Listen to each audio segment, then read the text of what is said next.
Hey, what's going on, everybody? Don Martino here from Extract Media. Today we are talking about The Bad Batch Season 2, the final 4 episodes of Season 2. I'm so excited to get into this. I have a lot of thoughts on these episodes for sure, but I'm also going to keep it kind of brief because, I have 4 that I missed. We have 4 to get through. The last 4, though, it's in an interesting season, and I can't wait to talk about this here with all of you today. Let's get into it. And before I get started, I do want to forewarn you guys, I'm not going to refrain from spoilers in these thoughts. Before I get into it, if you don't want to know anything, tune out now. If you just don't care, stick around, that's fine too. All right, so episode 13 is called Pabu. It's directed by Brad Rauch and Stuart Lee, frequent directors of the series. I am so excited to talk about this one because this one was just so visually stunning to me. I thoroughly enjoyed this episode a lot. I thought that the location of Pabu was absolutely beautiful. It took inspiration from films that I love. I think fans of things like Glass Onion or White Lotus are really gonna love this one. It's kind of that like noir type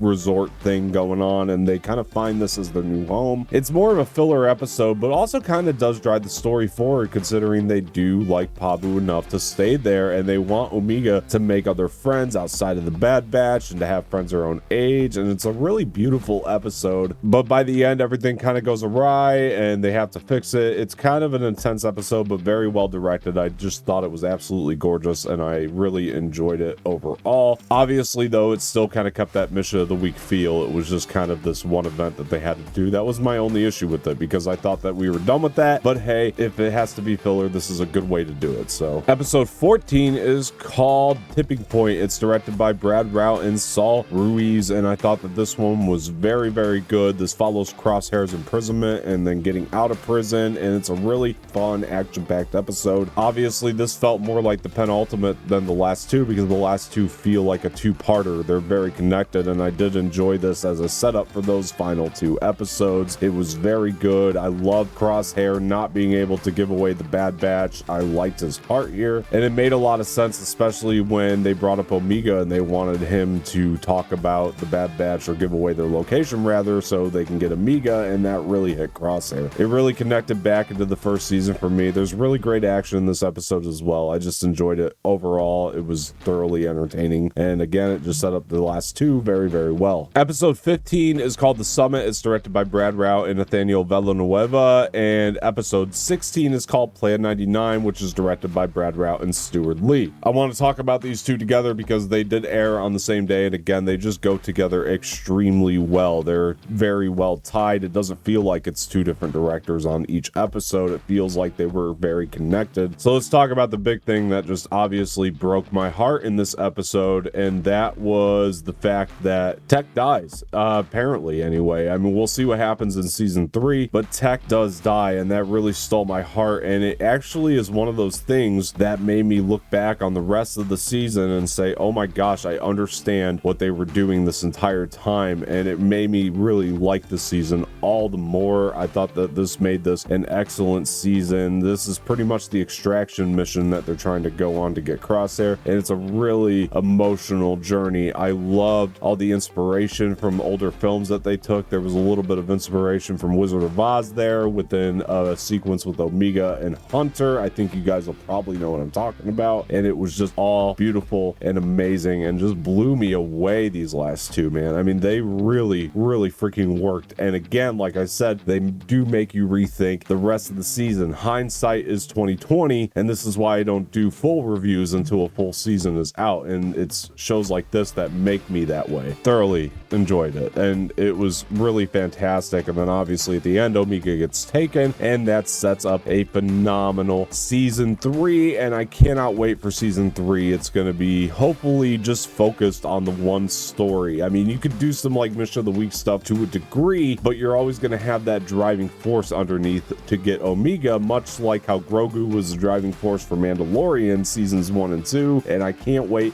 for that. That is so exciting to me. I can't wait to have a season that feels like it's one overarching story and feels a lot more interconnected. And even though this one did, by the end of it, it was really hiccupy throughout, right? If you guys go back and you watch my episode per episode thoughts, you will see that I really checked out of the season at some points, and it was really hard for me to keep up, and I'm glad I finished it out because it all kind of works as one big magnificent art piece now, and it really works differently. It's almost like watching John Wick 4 without the ending. I know it's a weird comparison, by the way, review coming soon on that film, and if you've seen that film, you know what I'm talking about. But really, this is what this is. It's one big action piece that is awesome for Star Wars, and I love the Star Wars action in these final 2 episodes. I just thought it felt so Star Wars, and that made me very happy within itself. All right, guys, so those are my thoughts on the final 4 episodes of Star Wars The Bad Batch Season 2. It's actually been a pretty good season thinking back on it. I can't wait to rewatch this one and start looking for those little seeds that they were planting throughout. It's pretty cool to think about now, and I'll probably be doing a retrospective review, so expect that any day now. All right, guys, now it's your turn to tell me what you thought of The Bad Batch Season 2. Before I get out of here, please like the video, subscribe to the channel, leave some feedback in the comment section, share this with your friends, and hit the bell for notifications. Always much appreciated. Once again, I am Don Martino, and I will talk to you guys later.